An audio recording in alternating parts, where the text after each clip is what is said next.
So you've seen the title of the video. This is me and Jared getting real about why we think that college is the biggest unrecognized racket of the 21st century.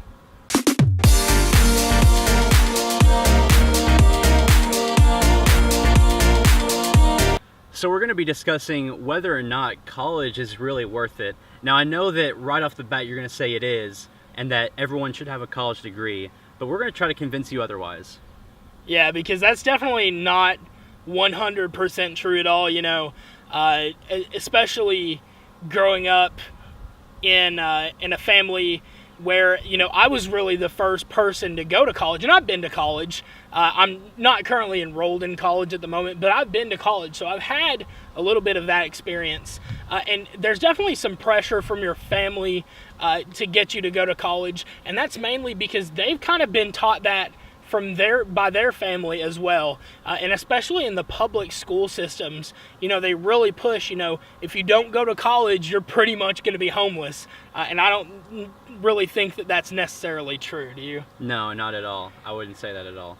So I am currently enrolled in a 2-year university, and I do plan on transferring after my 2 years, and me and my siblings and everyone in my family, we all recognize that a college degree is really just a piece of paper that you can show employers, because with technology and with the internet nowadays, you can learn pretty much whatever you want to go into, unless it's being a doctor or a physician or anything in that field, you can pretty much learn whatever you want to through the internet nowadays, and that's pretty much what we've done with video. I mean, none of us have been to college to make videos, but we've learned everything that we need through the internet.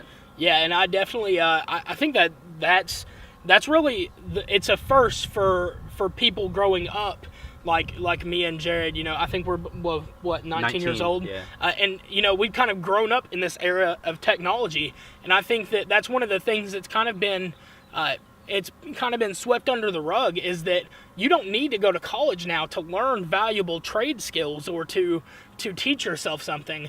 I always tell people, YouTube especially is one of the biggest underutilized educational resources in the entire world. Yeah. And especially with things coming out like lynda.com, not a sponsor, but we wish you were. Lynda.com, you can go on there and you can learn a whole bunch of different things, and you can pay like small amounts of money and you can only learn what you want to learn. Whereas with college, especially in a 4-year program, you have to go in, you have to do all of your gen eds and classes that really don't have anything to do at all with what you're actually going to be studying or what you're actually going to be practicing in a career. Yeah, I completely agree. Right now, I am taking classes simply because I'm getting an associate. Nothing that I'm taking right now, I think, in my opinion, is going to have any bearing on when I transfer and actually start classes for my actual degree.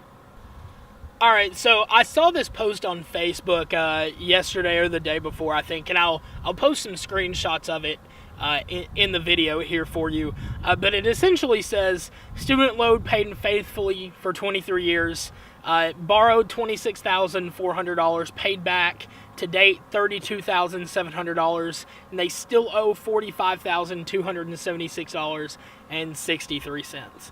And student loans are definitely a major part of what makes college the biggest unrecognized racket of the 21st century. Personally, I don't really have any super factual information to back this up, but I'm sure if you trace some paper trails somewhere, you could probably figure it out.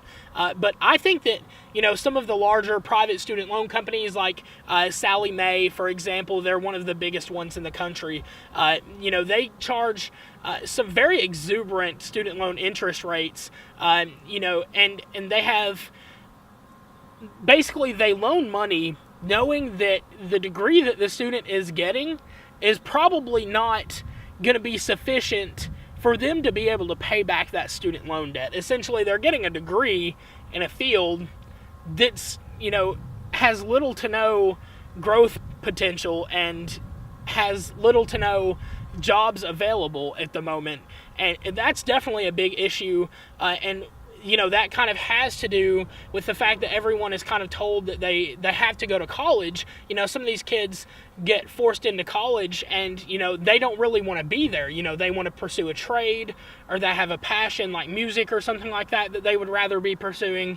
And And that's definitely one of the big issues is that these kids get in there, they don't know what to pick, so they just kind of pick something that kind of sounds interesting. A lot of kids will go into like history or something like that, or they'll go and they'll get an art degree. And don't get me wrong, art degrees can be very beneficial, but if you don't have something lined up, some sort of income after college, it's going to be really difficult for you to pay back those student loans, and especially at some really private art colleges, some liberal arts colleges, student loan debt is very, very high, and the tuition that they charge is just outrageous. In some cases, up to $60,000 a year, just tuition. That's not including room and board or anything like that, which can often add another $20,000 to $30,000. So some of these kids are graduating with $450,000 in student loan debt, and it's just ridiculous. Right. And I know that was a bit long-winded, and I know we're sitting in the back of a van, but like, what do you think about that? I think that there's such a big push for people our age that they want college tuition free, and I think that it's a good effort. There's good intentions behind it. For sure. But for people of my generation, if everyone has an associate's degree, then it's basically a high school degree for our parents' generation. Yeah. You know, so everyone that has a high school degree that are our parents, it's going to basically be like that for anyone that has an associate's degree. So pretty much everyone, if associate's degrees are now the baseline. Yeah, if they're now the baseline, then we're going to have to be getting doctoral degrees and PhDs in order to be still competitive. It basically aids in, like, the inflation of the educational system is essentially what that would cause. So me and him have been talking, and we almost think that these student loan companies are doing the same thing that they did in 2008 with the homing crisis, that they're giving out these student loans. They don't necessarily think people will be able to pay them back. They're just giving them out willy-nilly, you know. Yeah, for sure. So I'm not sure if you guys have ever seen a movie called The Big Short, and Dr. A, I'm going to send this link to you. Dr. Abdullah Al-Barani is an associate professor of economics at Northern Kentucky University, and he's a good friend of mine now. But Dr. A, I'm going to send you a link to this video because I know you're a big fan of that movie. But this is essentially, you know, kind of what happened in the 2008 housing crisis. So essentially, what caused the economic meltdown, the recession that we went into, is loan companies were giving out loans to people that they knew couldn't pay back those loans. And that's essentially what's happening now with these student loan companies. Is they're giving out student loans, and they know that these students are going into fields that have little to no chance of them being able to pay back these loans. And student loan debt is now a $1 trillion industry in the United States. It's the biggest chunk of debt that we have as a nation in any one single field. And, you know, if the loan companies continue to keep handing out these loans to students who they know have a very low likelihood of being able to pay them back because they're going into fields that aren't expanding or actually contracting, then we're essentially going to have a student loan debt bubble on our hands. That's definitely not a good thing. And the student loan debt, you know, it's so large, $1 trillion worth of debt. Now, of course, we're saying if you're going into the medical field or IT or anything in the technology field, we think that it's important that you get your degree, and we're not trying to persuade you not to get it. But of course, if you're going into an arts degree or something like a trade, such as being an auto mechanic or in cosmetology or something like that, we really don't think that the best option is to get a 4-year degree for something like that. No, definitely not. There's a lot of different trade schools that you can go to and get certifications and things like that within almost a year.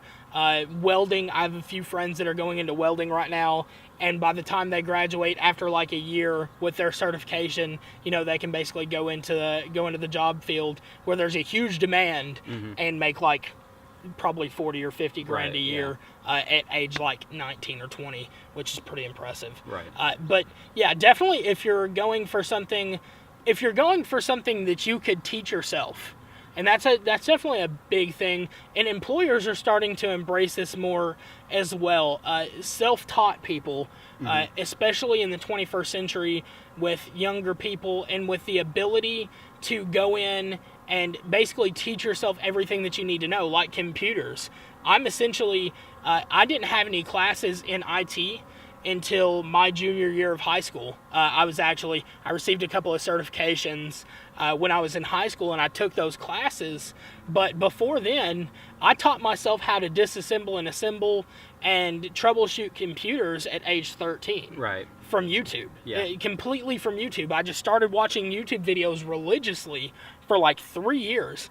And after that, I was doing freelance IT work for family, friends, a couple of small businesses in the area. And that's definitely a way to get your foot in the door if you're looking to, go into self-taught, is freelancing. That's a huge thing. The freelance market is definitely expanding, and it's ever easier to teach yourself something and then go out and do it and get paid very well for it. So that's definitely something to consider as well. And even if you're still planning on going to college, I recommend taking a gap year. So take a year in between high school and college, give yourself some time, maybe work a full-time job or two, and just kind of figure out what you want to do.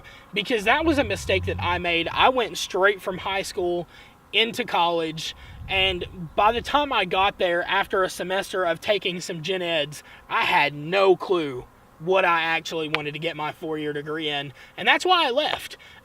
If for some reason, something sparks in my head, or it turns out that I end up getting a job but I can't advance because I don't have that degree, then I'll go back. But until then, I'm doing just fine on freelance work and self-taught skills. Yeah. So a lot of the people that are still in management and employers and management positions and that are employing people, they're still in the baby boomer generation. People in the baby boomer generation are waiting longer to retire. So people like us, we aren't finding jobs because people are still, people that should be retired aren't retired yet. So until people our age and people that know, that value experience and value self-taught and value being able to learn quick, until people our age are in those management positions, I think that the employers are really going to value a degree over experience. Yeah, definitely.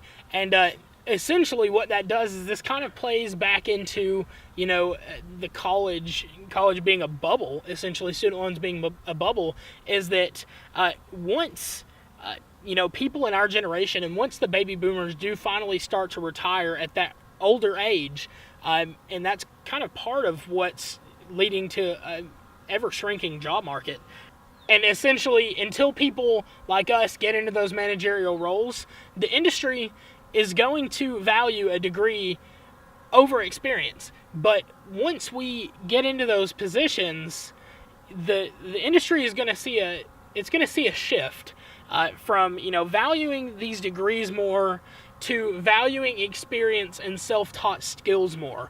And I think again that kind of plays into the idea of student loan debt being a bubble, is that once that happens, the value of a degree drops significantly. Right. And you're going to have all these kids going into college, and when they graduate in 4 to 5 years, these degrees are going to be worth way less than they were when they originally got into college. And that's not necessarily a good thing, because, you'll have these kids coming out with 50, 60K in student loans, and they'll get there, and they find out that, all that time that they spent in college, those 4 or 5 years, it would have been more valuable for them to go out into the job market and start freelancing or something like that to gain experience. Mm-hmm.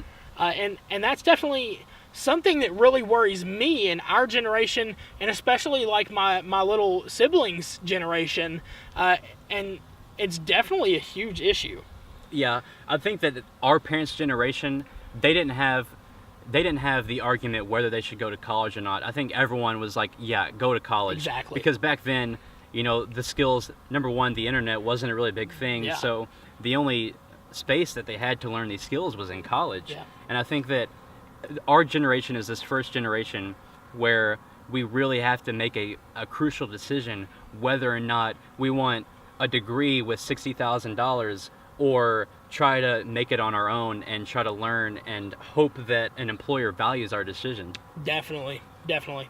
So this has essentially been me and Jared getting real about things like college and student loans and why we think college isn't really worth as much as it used to be.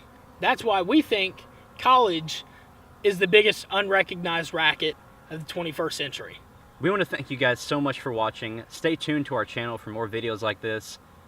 We're signing off. This has been Revolution Network.